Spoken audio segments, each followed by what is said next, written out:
कभी खुद को फोन में लाके देखा है? हमेशा एंगेज आता है क्योंकि हम खुद के साथ बिल्कुल भी वक्त बिताना नहीं चाहते। आप कहेंगे वह भला कैसे? मैं तो खुद के साथ ही हूँ। कहाँ? आप तो न्यूज़पेपर के साथ हैं। और आप तो पूरे के पूरे इडियट बॉक्स के सामने आधी बातें जमा के बैठे हुए हैं। आप ना ध्यान से देखिए, आप तो दुनिया के सबसे बड़े ज्ञान कोश व्हाट्सएप के साथ बैठे हैं।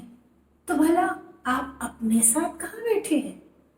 देखिए, आप अपने साथ जरा सा भी वक्त नहीं बिता सकते और दुनिया से ये उम्मीद रखते हैं कि वो आपके साथ रहे, आपको बर्दाश्त करें, है ना?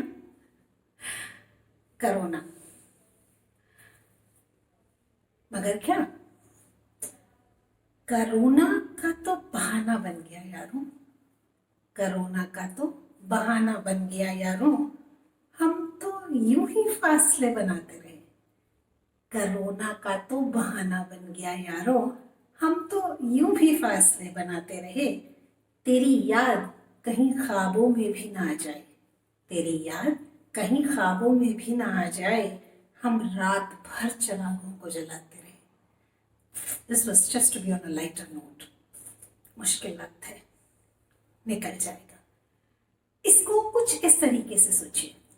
हो सकता है कि फैमिली कोर्ट से कई सारे डिवोर्स के केस विड्रॉ हो जाए, या जनवरी फरवरी के महीने में मैटरनिटी वार्ड्स की बुकिंग बहुत जोरों से होने लगी। क्यों?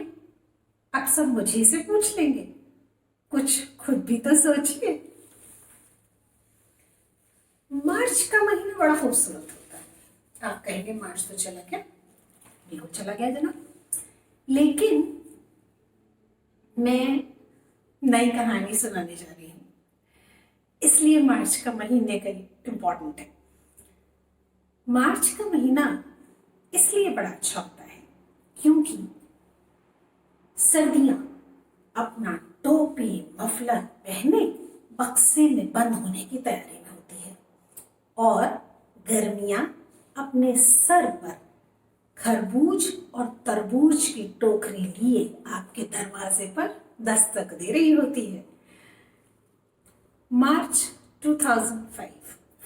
अरे हाँ, कहानी का शीर्षक बताना तो भूल ही गई, काली आंखें। मार्च 2005। कश्मीर की धरती पर पांव रखा तो यूं महसूस हुआ जैसे किसी शैतान बच्चे ने कई सारे रंग यूं ही बिखेर दिए गए। कहीं सुर्ख ज्यादा गिर गया तो फूल खिल गए और कहीं हरा ज्यादा गिरा तो लंबे ऊंचे दरख्त तैयार हो गए। जिस ओर देखो बस निगाह टिक सी जाती है।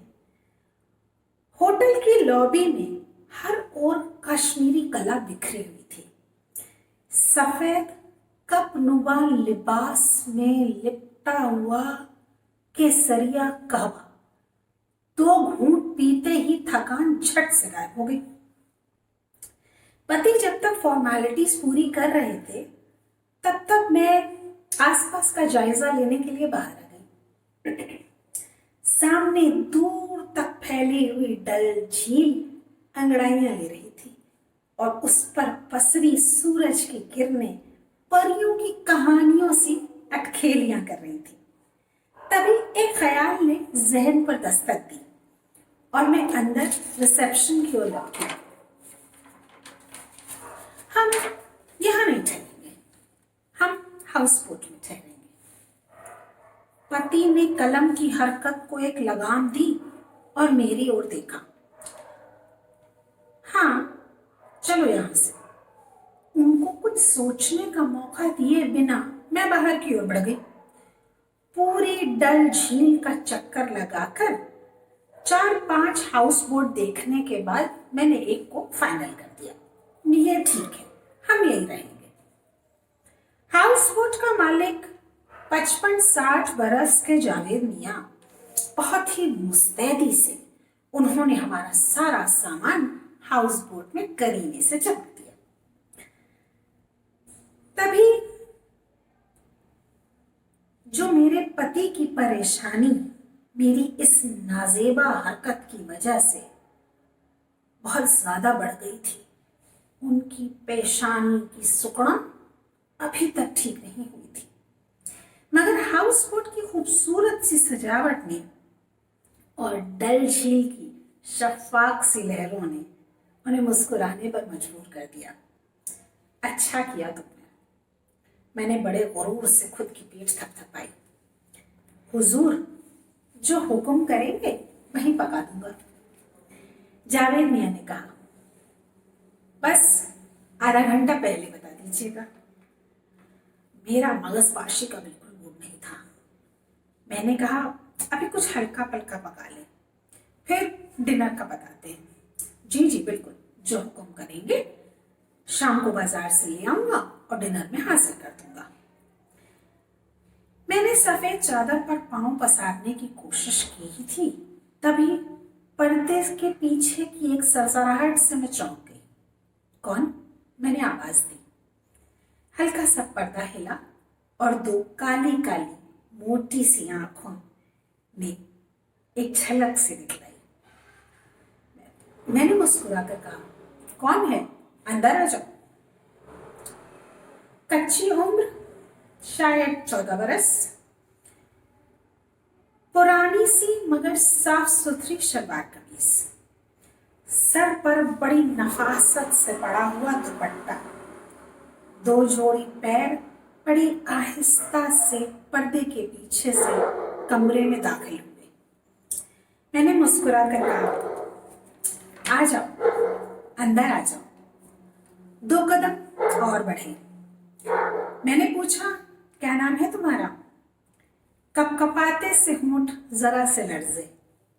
कोई लफ्ज निकलता इससे पहले जावेद ने बाहर से आवाज लगाई, शाजिया, अभी मेहमानों को आराम करने दो, उन्हें कुछ चाहिए होगा तो घंटी बजा देंगे। आधे घंटे में गर्मा गर्म दाल चावल और आलू गोभी की सब्जी ने ये याद दिलाया कि हमारे पेट में चूहे थमा चौकड़ी मचा रहे हैं। बिना कुछ कहे सुने हम खाने को यूं डूबे मानो जन्मों से भूखे। मैडम, एक जवाहरात बेचने वाला बाहर बैठा है, कहे तो बुलवा दूं? बड़ी नायाब सी किस्म की बिजो जोकर कड़े वगैरह लेकर के हाजिर हुआ है। मैंने पति को वहीं बाजू पकड़ के बिठा लिया। बोले, मैं क्या करूंगा? तुम ये बताओगे कि कौन सी ज्वेलरी मुझ पर जच रही है और पैसे दोगे, और क्या? मैंने बुरा सा मुंह बनाकर कहा तो जावेद मियां मुस्कुराते हुए बाहर की ओर चले गए।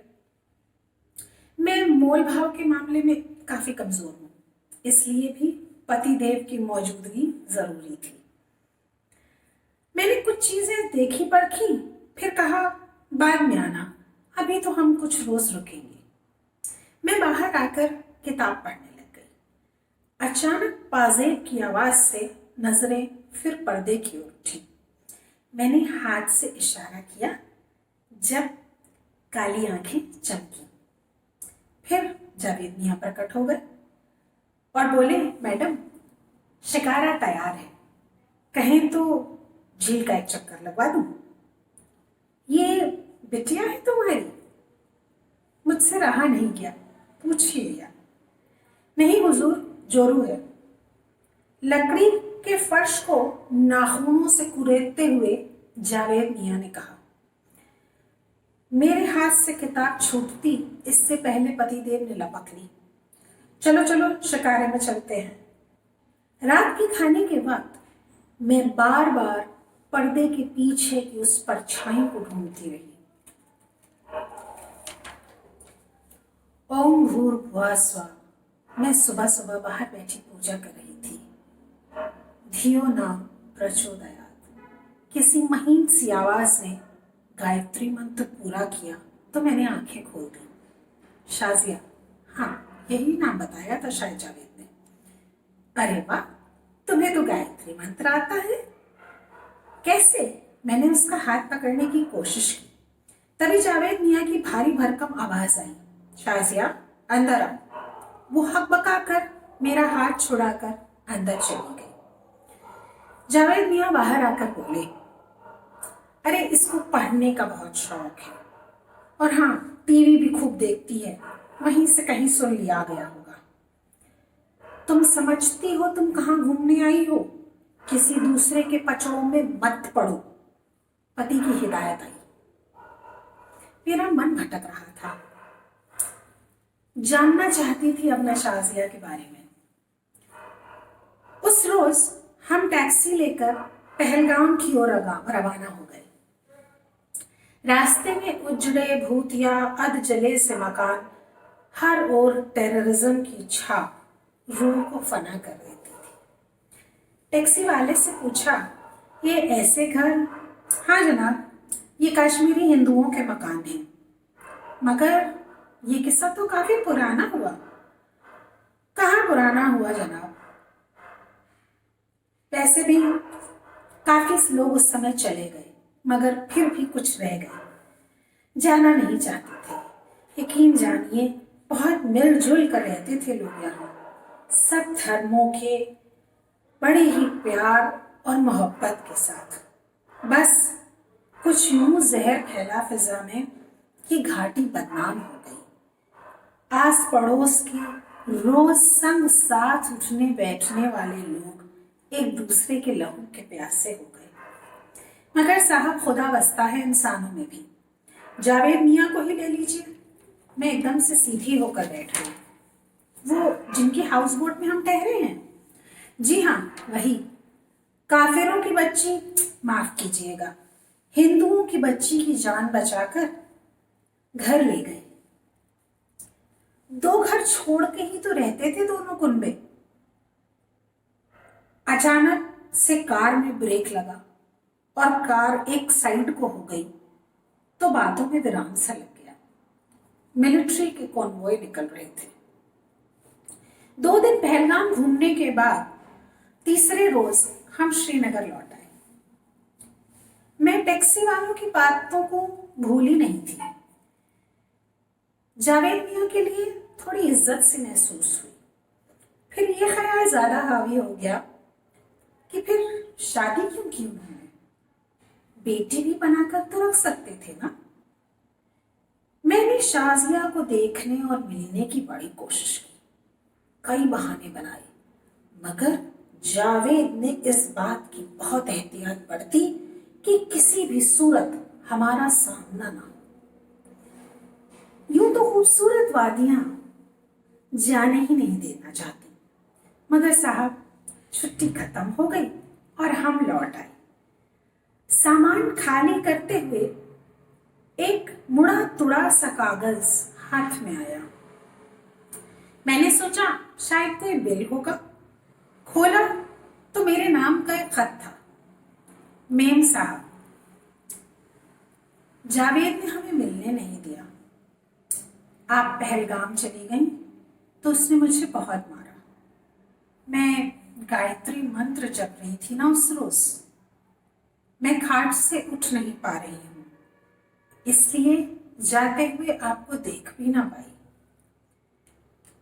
इस जावेद ने मेरे सामने ही मेरे माँ बाप का कत्ल किया और मेरे घर को आग लगा दी। इसकी नजर पहले से ही थी मुझ पर। कई बार इसने मुझ पर हाथ डाला था, मगर मैं बच जाती। लोग कहते हैं ये खुदा का बंदा है, मगर ये कातिल है मेरे परिवार का। आसमां यूं सुर्ख था मानो द्रौपदी ने दुशासन के लहू से बाल धोकर फैला दिए। इतना संजीदा, इतना गमगीन।